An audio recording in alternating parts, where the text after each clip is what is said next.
Hello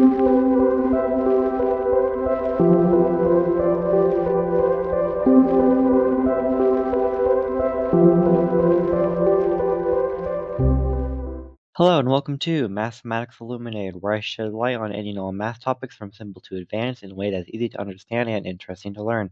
Please subscribe to my channel as I continue to post more videos and comment below on videos like I see in the future. This is part 8 of my series on complex numbers, and I plan to have it be the last video in this series. If you've been keeping up with this series, by all means let me know in the comments. If you haven't seen the other parts in this series yet and would like to, I'll leave a link to them in the description. In this video, I'll be going over the roots of complex numbers. I'll be answering the questions, what are the roots of complex numbers? How do you find all the roots of a given complex number? And how do you derive the formula for it? Basically, roots work like this. Solving x in the equation x to the n equals z, where n is a positive integer and z is any complex number, gives the nth roots of z. I'll demonstrate this with a simple example. Let's say n equals 2 and our complex number is 4. Here you are solving for the second or square roots of 4, and the two solutions are -2 and 2. Additionally, finding the second or square roots of -1 leaves you with the two solutions -I and I, as I've discussed in other parts of the series. Well, the interesting thing about all this, though, is that when finding the nth root of a given complex number z, there are exactly n solutions. We already saw this come into play when we saw how when n equals 2, you're finding the square roots and there are two solutions. But this also works with other values for n. Let's say n equals 3 and we are finding the third or cube roots of 8. It's easy to guess that 2 is a solution of this because 2 cubed is very simply 8. But as I just said, since n equals 3, there should be 3 solutions to this equation. So, where are the other two? First, you may think that we should try -2 as a solution, but -2 cubed is actually -8, not 8. So, where are the other two? You guessed it, they use imaginary numbers. The other two solutions to this are -1 minus the square root of 3i and -1 plus the square root of 3i. Now I'll prove to you that this is true by trying it for -1 plus the square root of 3i. I'll cube it and see if I get the desired solution 8. First, what I'll do is expand this as -1 plus the square root of 3i squared multiplied by itself. Now I'll find -1 plus the square root of 3i squared by multiplying it out. I'll expand out the terms, and then simplifying gets this. Then, seeing that 1 and -3 can combine, I now have that -1 plus square root of 3i squared is equal to -2 minus 2 square root of 3i. Now that I have this, I'll multiply it by -1 plus square root of 3i, because this would give me -1 plus the square root of 3i cubed, which is what we're meant to be solving. Multiplying this out using the FOIL method I went over in part 1 of this series, and then simplifying gives this. But we see here that the two imaginary terms cancel out, and then seeing that we would be left with 2 and 6, we know that those add together to get 8. And there we go, the solution really does work. And so let's try another example. Let's try finding the fourth roots of 1. As we're supposed to, we have 4 solutions to this, -1, 1, -I, and an I. And if we try raising any of these solutions to the fourth power, we get 1, as expected. But this leaves one to wonder, how do we actually solve this equation analytically without any guessing involved? Well, there's actually a formula for it. I'll derive it now. First, what we do is rewrite z in polar form, as I showed how to do in part 4 of this series. Then I'll rewrite it again, adding 2 pi I n in the exponent where n is any integer, which recall from part 5 of this series is equivalent. Recall it's equivalent because if you split the exponent and then try solving e to the 2 pi I n for any integer n, one finds that it always equals 1.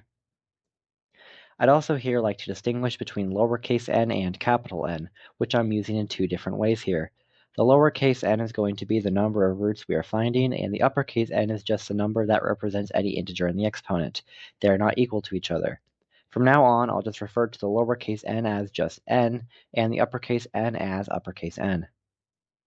As it turns out, this is the formula for finding the nth root of a complex number.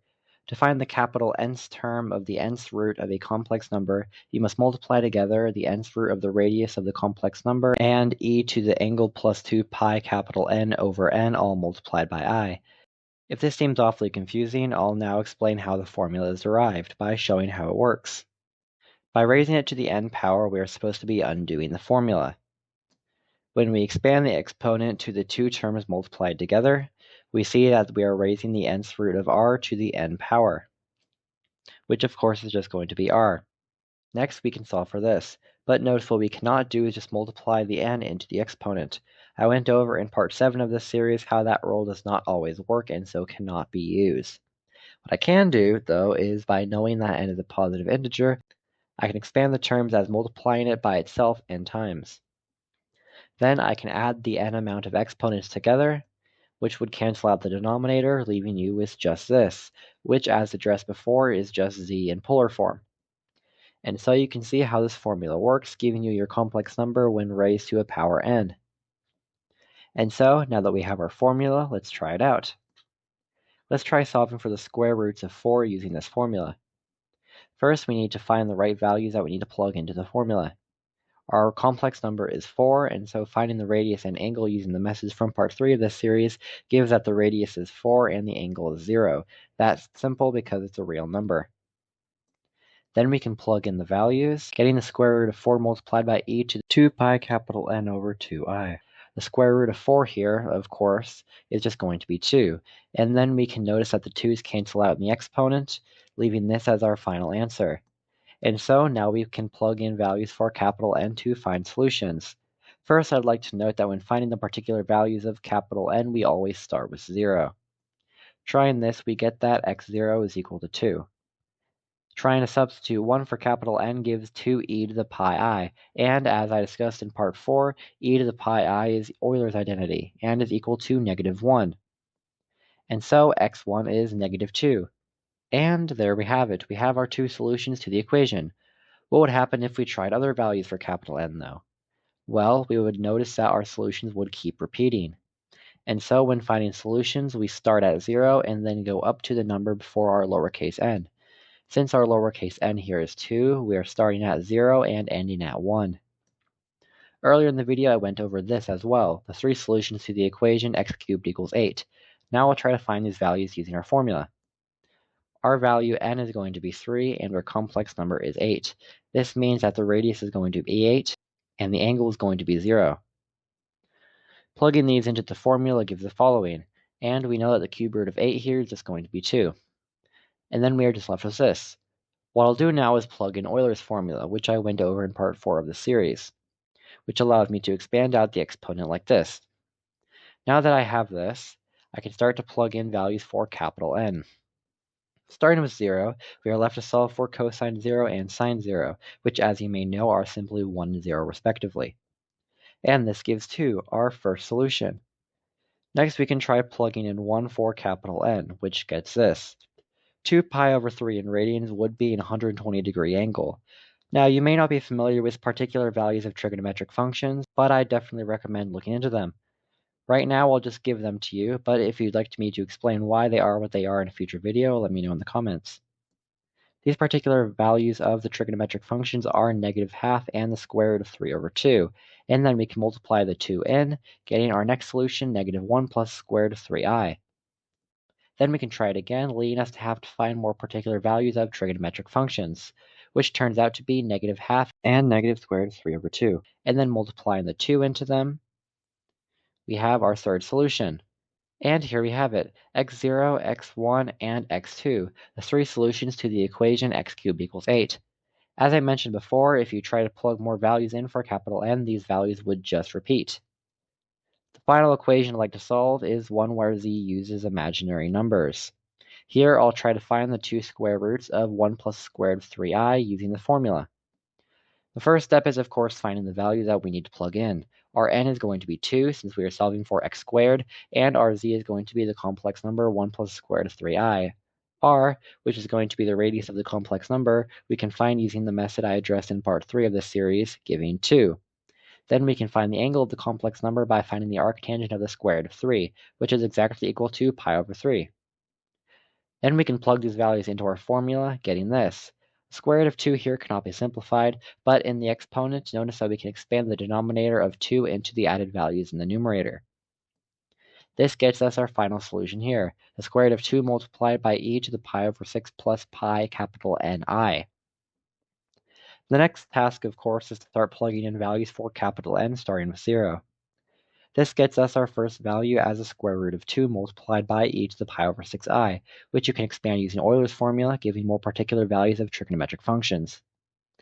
The values of these trigonometric functions turns out to be the square root of 3 over 2 and a half, as the angle pi over 6 would be equivalent to 30 degrees if you are familiar with finding particular values at that angle. Then, multiplying the square root of 2 into these values gives our first solution here, square root of 6 over 2 plus square root of 2 over 2i. Then we can substitute 1 in for capital N and get our second value, negative square root of 6 over 2 minus square root of 2 over 2i. And so we've used the formula to find the roots of a complex number, and you could try this for any root number and any complex number. To conclude this video, I'll show something about finding the roots of complex numbers that is just plain cool. As it turns out, when you plot them on the complex number plane, they form the shape of regular polygons. Here you can see roots of 1, where I have the graphs of the solutions thanks to Wolfram Alpha.